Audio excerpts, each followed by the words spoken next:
Welcome to Tea Time on Tatooine, bringing fans together from galaxies far, far away. I'm your host, Anna Trumbo. I'm here again with my husband, Nick, my so handsome, my reviewing buddy, to review season 1, episode 4 of The Acolyte. Mm-hmm. Yes. Sure was. And what an episode it was. That was another one. I have plenty of notes this time. So what is the deal with Chimere? Like, as soon as they start, does he like her? Why does he go to all of this trouble for her? Like, who is she to him? Yeah, I think he's at this point. So last episode, I still thought, I think after the first two, they were setting him up as either the big bad or the big decoy. And now I think he's just the big decoy. Same. Yeah. So I don't know if they're ever going to flesh out who he actually is. He said that the big bad guy basically collects people. Yes. Which just seems, again, kind of lazy. Yeah. I mean, we'll see. So far, it just seems lazy. You're not wrong, but there is also a lot of like, let's see how this plays out. Like in the last episode, there were so many people having big issues with that kind of flashback, but with the unreliable narrator, you're going to get another retelling. Anyway, it's kind of too. But there's no narrator. We don't know who the narrator is Of the flashback? It's Osha. Of the flashback, it's from Osha. I get that. Yeah. Right? Yeah. Okay. So all those people that are angry about that, it's like, it's episode 3. Why don't you wait a little bit longer? Totally. But it does seem a lot like lazy writing. Yeah. For this one, that thing. But like, he likes her. He's going to all this extra, like he scouted out this impenetrable, unscoutable forest for her. Mm-hmm. Why? And then at one point later on, she says something like, he'll kill me. You don't even care. It's like, why would she say that? He's done so much for her. Like what? And I'm not talking about her being ungrateful, but truly, why would she think that he doesn't care after all of the hoops that he's jumped through for her? Like, why is he even there with her? He doesn't need to be there. Yeah, and I agree. Like there's a lot of, I mean, it could either be she's just poking and prodding because she's in on the joke that he's the decoy, but she is thinking that he's the decoy, if that makes sense. So just for the storytelling's sake, she's gonna play along and be like, why? What's it to you if blah blah blah?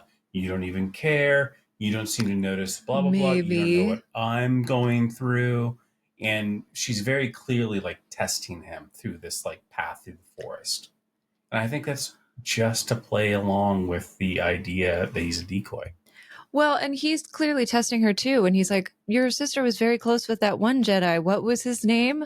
That was so lame. Like, you know his name. Of course you know his name. Where are you? He's on a list. Come on. Yeah, that's very silly. Just going through, because I just want to make this one not an hour like our last one was, as fun as that was for everyone, I'm sure. Basil, the weird like weasel, otter, guy, beaver thing. What in the world? Yeah. All right. I am all for woke Star Wars. Like, hell yeah. I want it to be more gay, sure, less white, like all the things. Yep. I want all of that. Yep. The whole they was so clunky. It was so clunky. If it had just been a like, are they with us? Easy. Just easy. You throw it in. So easy. The singular, no that problem. That is in there just to piss people off. It's in there just to piss people off. Just to make a point. Like, hey, we're going to acknowledge we don't know if this or that. We want to be respectful. So if you don't know, in my real life experience, if you don't know, you just say they. You just say they. Sometimes even if you do know, I just say they. If you don't know and you're like, hey, is he... they? It's almost more offensive. It is because what if Basil is a she? Written show, that's fucking offensive. Well, and what if Basil is a she? I mean, later on, Yord refers to him as a he multiple times. So like, okay, I think we can deduce that way. But like the The Padawan doesn't correct her when she says he, they. She doesn't say like, oh, he. Yeah. Or she doesn't set the record straight. She just like because moves they don't on. care enough to actually care. Yeah, and that annoys me. And I really it's don't. Stupid. It's dumb. I really don't want to be negative about this show because I don't. And there's too much of that already. It's too easy to be negative about this show. There's too much of that already. There's vitriol all over the internet. I really want to be like the complete opposite of that. Yep. But when you have shit like that, it's hard not to be like, come on, folks. It's the kiss at the end of Rise of Skywalker. Never needed to be there. It is a throwaway kiss. No, you and I are never going to see eye to eye on that. It's a throwaway kiss where you're just like, that's another episode. Where is that going? No, we talked about it in the last one just briefly. We did. We talked about it in the last one briefly. We're not going to talk about it anymore. If it's going to be there, like, make it important. I understand, like, it's a touchstone. Like, get what you can get. It needs to be there at some point. If that's the first step, fucking awesome. That's the first step. I just don't want it to be a throwaway token thing. Yeah, it really would be much more impactful to me if the singular they was just kind of woven into the script naturally. Yeah. Like, this is just a part of our natural conversation. Yep.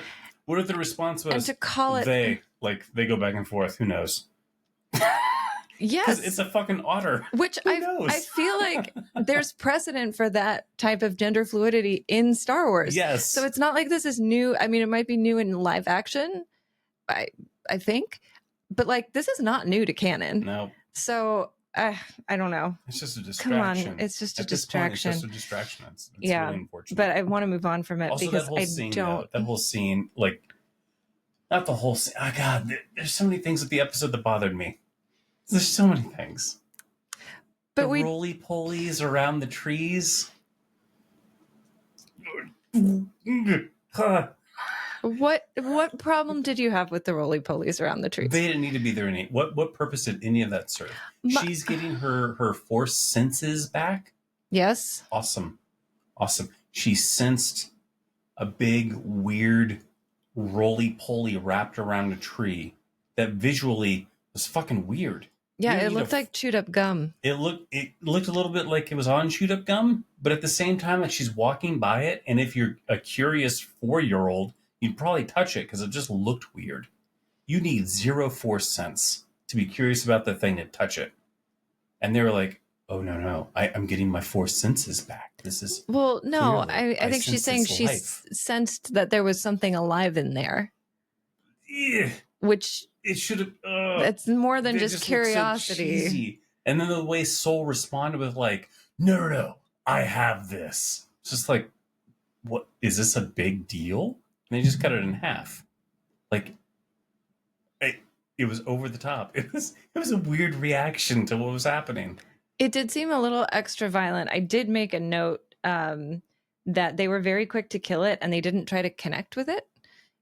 And I understand it's not like a sentient species the way that a lot of the other species in Star Wars are, but there's so much precedent for, like, trying to connect to animals through the Force. Yeah. Ezra does it all the time. It's part of his training. Yep. Obi-Wan does it. Like, tons of different Jedi do it in all different forms of media. Yeah. And they just are like, I'm going to cut it in half. And mental gymnastics here. Maybe he could sense that it had, like, violent intent and that it was not going to be communed with in any way, shape, or form.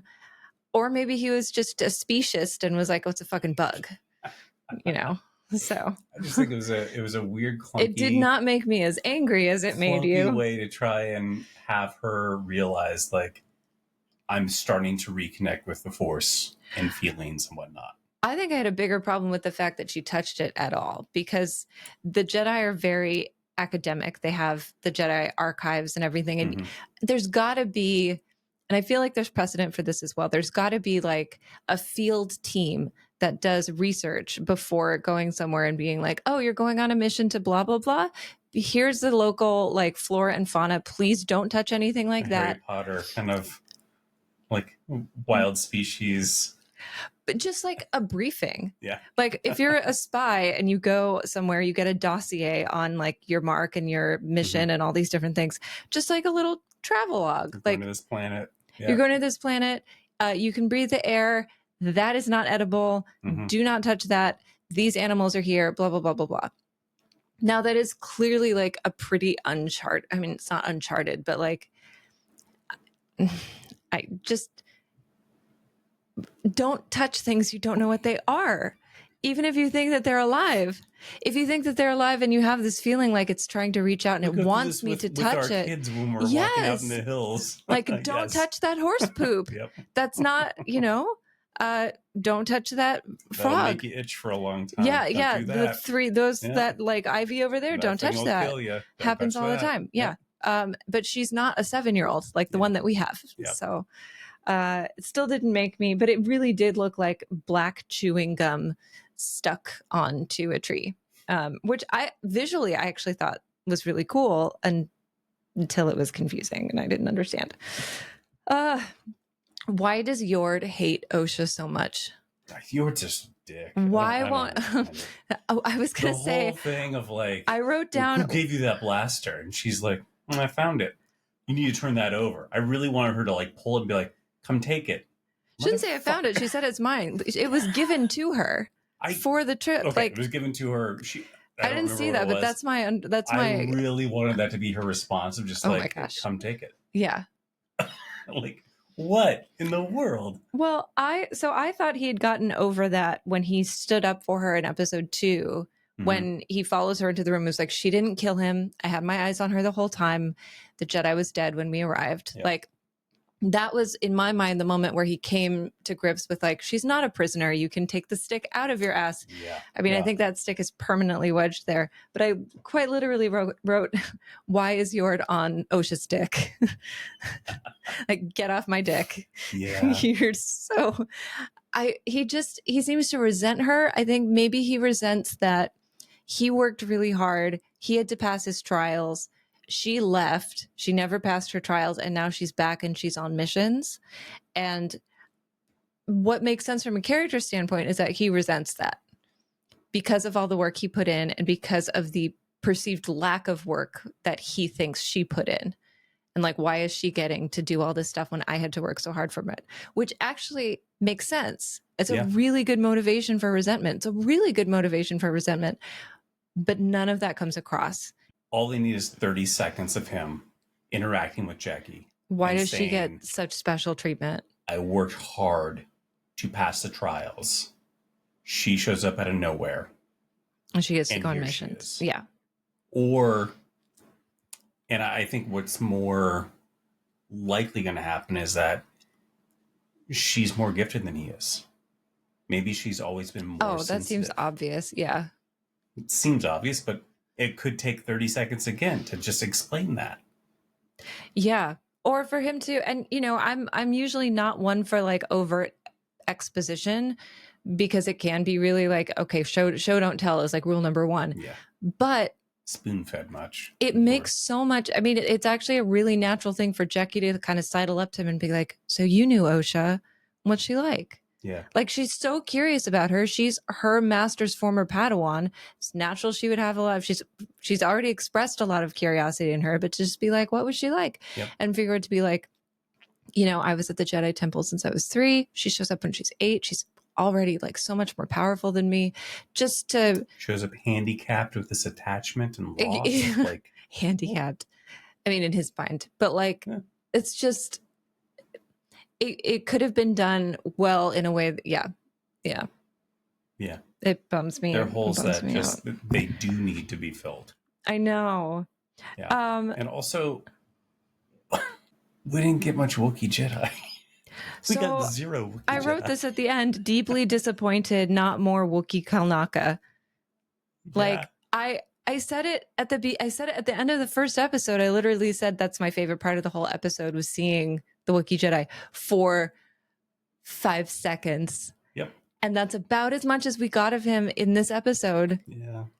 I was ready for like, I wanted internal monologue. I wanted subtitles. I wanted like, I wanted really, just like Wookiee, like, ah, and then in his head, like, would you please hand me that thing over there? But you Like, know I that, really want so to rebuild this. do you remember that episode of Only Murders in the Building told from the point of view of the deaf son? Yes. Where everything is silent. Yeah, There's no so sound good. in the entire episode. So good. It's Yeah. all subtitled Yep. because it's just him reading lips. I would have loved a version of that for a Wookiee episode. Future Star Wars content, a Wookiee show, or a show with a Wookiee elevator episode.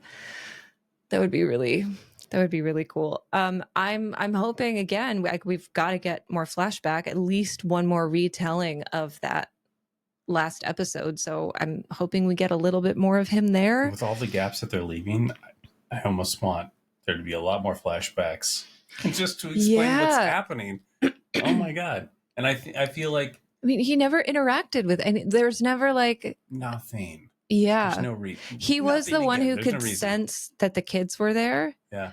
And it's like, oh, cool. I mean, you're all Jedi. You should probably be able to sense. Unless, you know, it's just a lot. It's a lot. I feel like the internet folks who are like, Soul is probably like this dark character.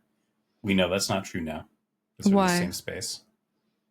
Oh, but he might be a bad actor.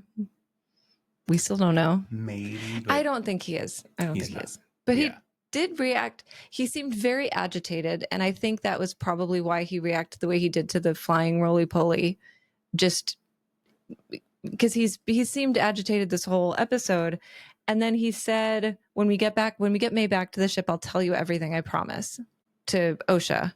So he's acknowledged for the first time that something happened. Yeah. That he's been keeping from her. Yeah. And it was interesting. I also noted she said something about facing her sister, and he said, you're not going to be facing her. You're going to be facing yourself. And in a prior scene, when Osha asks Yord, basically like, can you take May out? Because I don't think I'm able to. He says, you're not facing May. You're going to be facing yourself. Like, they tell her the same thing, which I thought was interesting. And I'm wondering if it's like regurgitated Jedi doctrine, or if they're both trying to actually like help her reframe this future confrontation in her mind. Yeah, that might be. I mean, what, we are one, we are two, we are many. So who knows? Like, who knows? Speaking of Jedi doctrine, though, Jackie saying like it's always an honor watching someone transform to the Force or whatever she says, and Yoda says like, don't weep for those who die, rejoice because now a part of the living Force they are. And trauma flashbacks to the evangelical church as a child. Exactly. And it's, I mean, it just, even not evangelical, but like any sort of religion that believes in an afterlife like that, they've gone like, don't be sad that your best friend died. They're in a better place. Yeah. And it really is some kind of back with the creator now. It's super fucked up indoctrination to make you not deal with grief in healthy ways. Yeah. Like, or not deal with loss. And then feel guilty that you feel bad about a loss because you're like, well, I shouldn't feel sad because they're in a better place. I shouldn't miss them. And it can really mess with your mind as a child. And this is another like the best and the worst line in the entire show. Right, back to back. Back to back. Yes. Because her follow-up line was, did you write this down? No, but it was like, we're not defined by what we lose. We're defined by like what we've overcome. What we've overcome. Yeah, exactly. And you've overcome a lot. So good. So good. So right on the nose. Yep. But that to me seems very clear, like why the Jedi don't take older kids. Because when you're younger, you can be spoon-fed that bullshit. Yep. And really believe it. So by the time you're 8, if you do have a loss, the only memory you know is, well, they're in the Force. So you're able to process loss with that context. But if you're 8 or older and you're starting to develop cognitive thought, you can't, it's hard to like retroactively learn and apply, deconstruct all that. Like you've already experienced the loss and now you're being told to process it in a different way. Whereas before, the kids are like prepped for that before they ever experience a loss. 100%. And it's the same thing that happens to Anakin. Yeah. And he came when he was 9. Mm-hmm. So it would make sense that Jackie would have that, like, oh no, that makes sense. It's always great watching people die because now they're part of the Force. It's so lovely. Yeah. It's the whole thing made me feel gross. Just another example of like the Jedi or a cult. Now, I know I said I don't want to be negative, but it's just this show is making me really not like Jedi. There's not a lot to like about the Jedi in this. It just isn't. Not yet, and I really hope that changes. I really hope that they start to offer more, because a lot of the people online, like the naysayers, are saying like, oh, you're hating on the Jedi, and there is a lot to legitimately hate on, like even before the show existed. Well, everything that the show is pointing out, none of it is new information. None of it's new. We've known all of this. Yep. None of this is a revelation. Yep. It's just like, okay, we see what you're doing. You're pointing out can we kind of like the Jedi again? I mean, give us something. I know. Yeah. And now I feel like, I don't know. It's a bummer. It's a bummer. What else do I have here? Trying to stay on track. Oh, so tell me, this is some pretty flawed logic. May is saying, Jedi won't attack an unarmed person. How do you kill someone like that?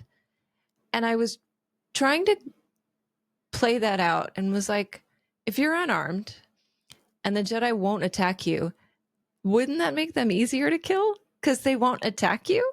So I see the argument she's trying to make. That ain't it. Yes. That was a weird. This whole thing of like, I want you to kill these 4, but it's going to be harder and there are rules around it. I don't understand where any of this is coming from. Well, I think we will. I hope. I hope so. And I don't understand that logic of like, you have to do this thing unarmed and Jedi won't attack you if you aren't. I don't know. Well, because she says. The logic in this does not make sense yet. She says, attack me with all your strength. And then Indara says, Jedi don't attack unarmed people, or they don't attack needlessly. And she says, yes, you do. Yeah. And then at the end, by the time she gets, she does draw her lightsaber to defend against the knives right. being thrown totally at her. Right, yeah. But then she keeps it ignited. And that's when May's like, oh, I thought Jedi only drew their weapon when they were. So I think she's trying to goad her. This whole like kill a Jedi without a weapon, it really does seem like a test that you have to pass to graduate from, apprentice or acolyte to, someone who's worthy of carrying a red blade. This is my guess. Yeah.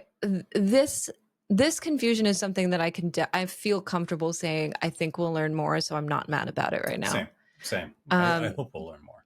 I hope we'll learn more. I hope we'll learn more. I hope this is the mystery part of this like mystery thriller thing. It's supposed to be happening. Yeah. Chimere is strung up from a tree, and May does that thing where she sits right in front of him and lays out her whole plan. Monologues. To someone that she doesn't really trust, has shown that she doesn't really trust, someone that she knows has a relationship with the master more than a relationship to her. Yeah. So she just sits in front of him and lays out her whole plan. And yes, I agree. I don't think he is the big bad, but I think he had a way to alert him. Or warn him. And even if he didn't, even if the big bad was just like there or could sense it and was able to like materialize, whatever, that's not information. If I were May, that's not information I would want Chimere to know. I would string him up and I would have ghosted. I would have been straight up. This thing that bothers me in so many movies, TV shows, even animations, whatever it might be, the monologue. The bad guy monologue. Oh, that's the classic James Bond. It's a joke. Yeah, it's the James Bond thing. The well, Mr. Bond, while I have you strung up over this tank of sharks, let me tell you my plan to what are you going to do after you kill me? Eastern Europe into the sea. Missiles. I'm going to talk to my compadres over here. Yes, it's so old. And at first, when she came back and started talking to him, I was like, oh, maybe she feels guilty about leaving him. So she's saying, like, I'm sorry, I just have to go. But she doesn't apologize. She's just like, oh, this is my plan. Guess I didn't need you. Bye. There's no apology. Way, right? 10 minutes. There's no apology. And it doesn't even feel like gloating because they didn't have any like beef that needed to be. I don't know. It just seemed I would not want him knowing that information. I would have just left him there. Also, that decoy scream. Oh yeah, she just screamed. But it alerted everybody, and it was another clunky way to just get. But she's ready to have her. She's ready to turn herself over to the Jedi, so she doesn't care that she's alerting everybody. Still, like, she also doesn't know that the rest of the Jedi are there in the forest. At this point, she thinks she's turning herself over to Kelnaka. She doesn't know there's anyone else there. But from an overall storytelling perspective, that felt lazy again. Getting everybody to the same point. I guess. I mean, I wonder how long they were separated because she'd have to have some time to put together that snare. Yeah, that was weird too. Like, I feel like I'm going to go around this corner. It's a number 2. Give me a few minutes. I mean, honestly, I would have been happier if she had just snuck off. It would have been better. She had snuck off. She had maybe she's, and her whole shift from allegiance to the master to my loyalties with Osha. It was so fast. There was what I would have loved to have seen, right, is Kymir's like, May, and we cut to May walking through the forest. She's talking to herself. She's puzzling through. She's really conflicted. She's like, my whole life since I was 8 and I've been on this path, this is all I've ever wanted. And now I know, like, Osha's alive. Osha's alive. Oh my God. She's part of me. My loyalty has to be to her. Like, and maybe it's inner monologue. I don't know how you would get this out. Like, I'll tell you exactly how. How? The same way that Rey and Ben connected. I would rather have seen her my gosh, right, reach out to Osha through the Force and connected with her. Yeah. And tried to establish a connection. And say, I'll tell the Jedi, like, I'm going to turn myself over to Kelnaka. I'd much rather have seen that. Well, and then that would go, because we don't know if they are a dyad in the Force yet or not. And if they are, I'm assuming so too. And we've already seen them communicate that way in episode 1 when she's on the shipwrecked planet. Mm-hmm. She sees her as a child and she says, did you kill Indara? And she said yes. So we've already seen that in a slightly different fashion than we saw with Rey and Ben, but like there's precedent for that inside this show already. Yep. She could have done that. Osha could have said, the naysayers will say it was Palpatine establishing that connection, or Snoke establishing that connection. And true. And that, that is, but dyads in the Force exist. Yep. That was a forced one. This could be a different one. Totally. Palpatine's not around yet. That would have been great. And Osha could have said, like, stay where you are. We will come where are you? We will come find you. We're here. Or go to Kelnaka. We'll meet you there. Exactly. Like, go to Kelnaka, wait there. We'll be right there. We're here. And then you don't even need to have weird otter, beaver, whatever tracker, because like they've told, May has told, and then she goes to Kelnaka and then she finds him dead. Yeah. And then Kymir's just wandering the woods in this scenario, which is better. I think we're supposed to think that Kymir is the big bad. Yes. I think that's what they want us to think. And I don't think that. I don't think you think that either. I don't think that either. I don't think that either. I think the big bad... Well, so can he fly? I mean... Because he definitely descended very slowly. And we do know, I mean, a Jedi can like fall from a kilometer high and catch themselves right before the ground. So like, and they can levitate when meditating. So theoretically, for a short period of time, they should be able to, that was pretty cool. We've never seen that before. And then glided. Yeah, that was real elegant. That person did not walk. Nope. That was definitely a glide. The force float. Their mask was so cool. Yeah.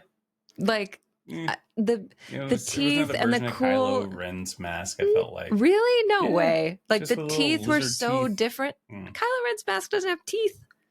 No, but it also doesn't have those like that, and then it's got the cracks in it. Like, well, it only has the cracks already. But that had the cracks because of a fight. These looked like decorative pieces. It was like intricate metal work. I disagree. This looks like I think they're trying to set it up as like there's more history to be told just in case this is really successful. I mean, it definitely looks like it's been through the ringer. Yeah. But to me, it didn't look. It looked more deliberate. Like this is like some ceremony. Like, I don't know. We've never seen anything like those teeth. Those teeth were really cool. Teeth are fine. Yeah. They made me think of like the mouth of Sauron at the gates of Mordor. They reminded me of the paintings on like World War II airplanes. Where they have like P-51 Mustangs where they'd have like the shark teeth kind of thing. Yeah. Yeah. Interesting choice to make them not sharp too, the teeth. Yeah, it's an omnivore. I mean, to me, it just looked like a skull, and that was cool. I liked that. When she's in Kelnaka's hut and she says he's here, it gets dark. Did it actually get dark, or was it in her mind that it went dark? I think it's in her mind, because outside, it was pretty dark. I mean, either it was the sun setting, but I feel like outside, maybe I need to watch this again. At least that part. I know, we've watched it twice already. I feel like inside it got real dark, like the sun was setting or like something was covering the sun. And then outside, it was still light enough where we could see the floatiness happen. Yeah. And see the big bad show up. No, it's a good question. And it happened real quick. It happened real quick. Like a cloud passed in front of the sun, but the sun was already setting at that point and there was no like sunlight. So I think it like unnaturally got dark because of the presence of this. That might just be a stylistic choice. Yeah. I mean, yeah, when Osha and May had their first like force connection thing back, like I said in the first episode, it goes dark with Osha and like the background around her changes and all of that. So changes the focus. Yeah. So I like the idea of there being a dyad. I think we could just, I mean, again, things might happen in future episodes that like negate everything that we've just said, but I think we dramatically improved the episode by removing the tracker, having them have a dyad connection, her explaining where she is, her explaining why she's shifting allegiances and what she's going to do next, her just ghosting Chimera in the forest instead of that like random expository thing with the, I think we just made it better. I agree. Yeah. I also, what's your prediction for who the big bad is now? I don't have one. I think Chimera is. I think it might. Okay, who's it? And I think they want us to go down this path because when the big bad shows up and gets right up in Osha's grill, the lightsaber comes up next to them. Yeah. And then we see a hand come up and force move them out of the way after being face to face and really examining her for a while. That hand very much looks like a black woman's hand. So you think it's her mom? I think it's her mom. I don't think so. It was dark. I think that hand could belong to any darker skinned person. Could be. It could be darkly tanned. It could maybe they left that ungloved just to make us think it's the mom. It could very easily go back to being Chimera. Yeah. But I think that explains why the pause happens. Because I don't think, if it is her mom, I don't think that she expected to see Osha again. Because I think she probably thought Osha died. And I think she probably knew that May was alive. And so you think she like took May in and made her kind of an apprentice or apprentice to be an apprentice and never revealed herself to her? Possibly. I think maybe if they were separated, even like in this, I mean, everything's going to be a stretch at this point right now, just because we're hypothesizing. But if May falls and disappears in that episode 3, and everybody thinks the mom died with everybody else, and then mom goes off wounded and starts, I don't know, just kind of living in that sorrow and in that fear and in that anger and blaming the Jedi and growing in a different kind of power, becoming more focused in the dark side. Yeah. I don't know where she reconnects with May at that point, but she would have to reconnect with May and then not reveal herself to May for fear of what Being she's rejected. become. Yeah. And then decides to try and raise May into exacting her revenge. I don't know. It's a big I big would step. not like that for several reasons, but I think the biggest reason I wouldn't like that is that her whole spiel is like, some people call it the Force, we call it the thread. And there's precedent, like different groups called the Force many different things. There are tons of different names for it. There's the site, the what do the Pathfinders call it? Whatever. There are a bunch of different ones. The people who use red blades, because lightsabers are the weapon of a Jedi specifically. That is a specifically Jedi thing. So red blade users, like initially, they're more connected with the Jedi, and maybe they do use the Force in different ways because it's like there's dark side and light side, but it's part of the same set of context. Okay. And her coven exists outside of that. Yeah. And so I would not like that, because it would mean that she conformed to something that she didn't believe in, and like actively didn't believe in. And I would not like that. No, I see that. That makes sense. But at this point, I'm not going to say you're wrong. Yeah, I'm not going to say you're wrong, because I don't actually have a guess and you have a guess. So we'll see. I also feel like Jodie Turner-Smith's hand would just be more obviously beautiful because she's so beautiful. I would hope that we see just more of her in general. I know. Yeah. I do. For a split second, I thought Osha got Han Solo'd when you see the blade ignite. And I was like, oh, did that blade just come outside through her back? Like, oh, bye, Osha. Yeah. And then for a second, I was like, that could be interesting. Maybe Osha's gone, and now May has to like pick up her pieces and like, I mean, I didn't actually want that to happen, but for a split second, I thought, bye. I mean, next week's episode's got to open up with an epic battle or a flashback. Epic battle or a flashback, or we witness like the aftermath of a slaughter. Like, it could go a lot of different ways. Yeah. I will say, like, two things. Number one, I like anything Star Wars. I do. Even the stuff I hate. We've talked about, I hate Rise of Skywalker. I still watch it. Like, I don't seek it out, but I still enjoyed it. There are great elements in it. Sure, but it's Star Wars, and I love that. Yeah. I like this a lot more than Rise of Skywalker.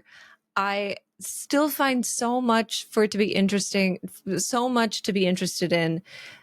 I want it to be better so bad, because what I would love is like just some beautifully executed, incredible show to just be like, all you haters and trolls are garbage people and you're just idiots. Yeah. And this show is great.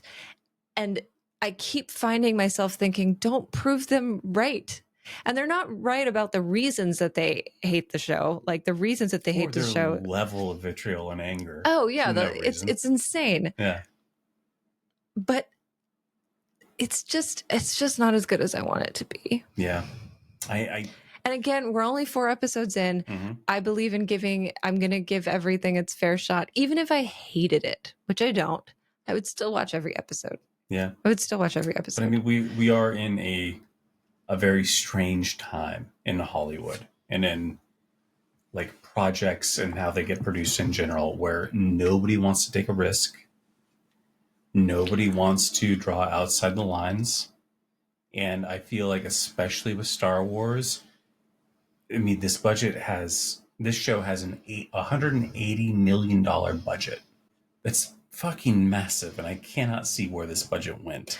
So it is it that massive though for the whole show, or not per episode? Whole show. So that Game of Thrones Battle of the Bastard episode was like over $100 million for that episode. The Rings of Power show had $1 billion budget.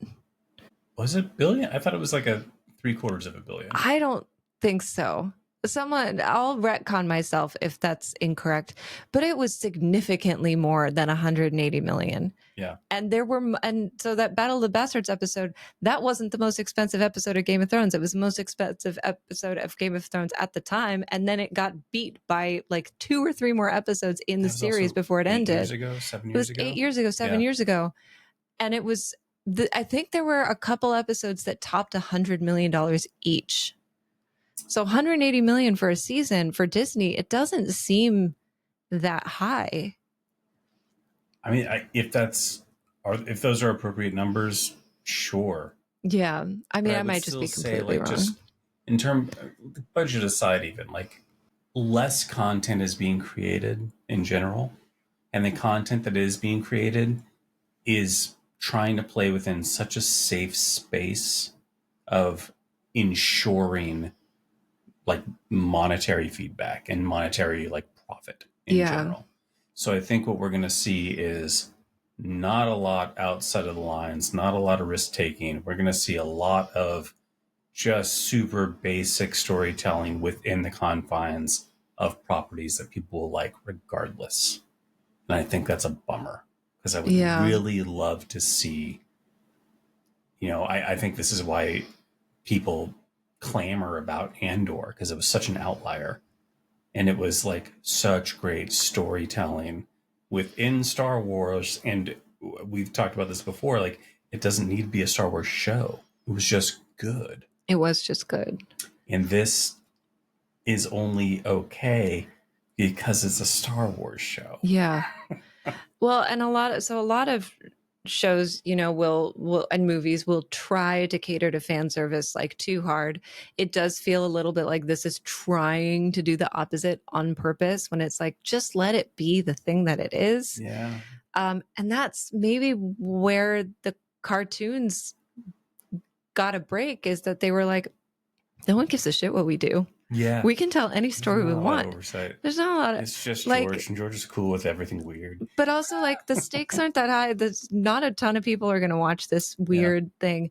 And I feel like the audience of those animated shows was kind of a slow burn. Like, they weren't massively successful at first. Mm-hmm. They didn't cost much money to make. Yeah. So no one really cared that they weren't massively successful. So it was like, as long as we get to these end plot points that we know need to happen because of like the vision of the universe, we can do whatever. And so they were able to just make it a passion project and have fun with it. And I don't know, man, I want to be the Acolyte's biggest fan. I really do. And I hate that I have anything negative to say, but like, yeah. Still love Soul, less so this episode. Still love Osha. Still think Yord is a dick, but Yord is supposed to be a dick. Like, he's playing his character exactly how it's supposed to be. He's a dick, whatever. Yeah, you can be a dick and be a good guy. Totally. Yeah, being nice and being good are two very different things. Just ask. This is very painfully Steven Sondheim. Woody is. There's a whole song about it in Into the Woods. Nice is different than good. Mm-hmm. Yeah. Mm-hmm. Yep. So yeah, I'm gonna see how long this is before I edit it. I don't think it's the 20 to 30 minutes that we anticipated, that we were shooting for, but it's okay. Like and subscribe. Tell your friends. Please tell your friends. Give us a rating, comment, leave a review. If there's anything you want us to review, Yes. or hear us talk about.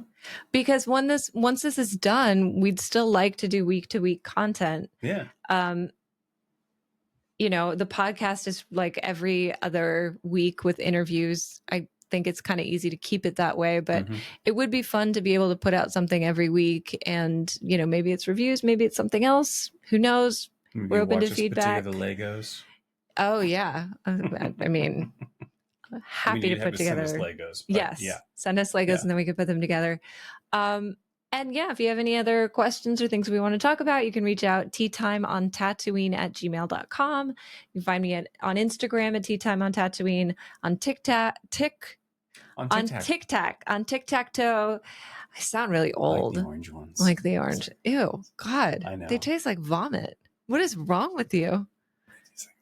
They taste like oranges. It tastes like death. You can find me on TikTok at teatime.on.Tatooine. Tea time on Tatooine with dots between the words.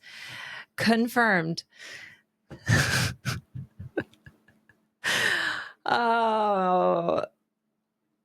Thank you. Thank you.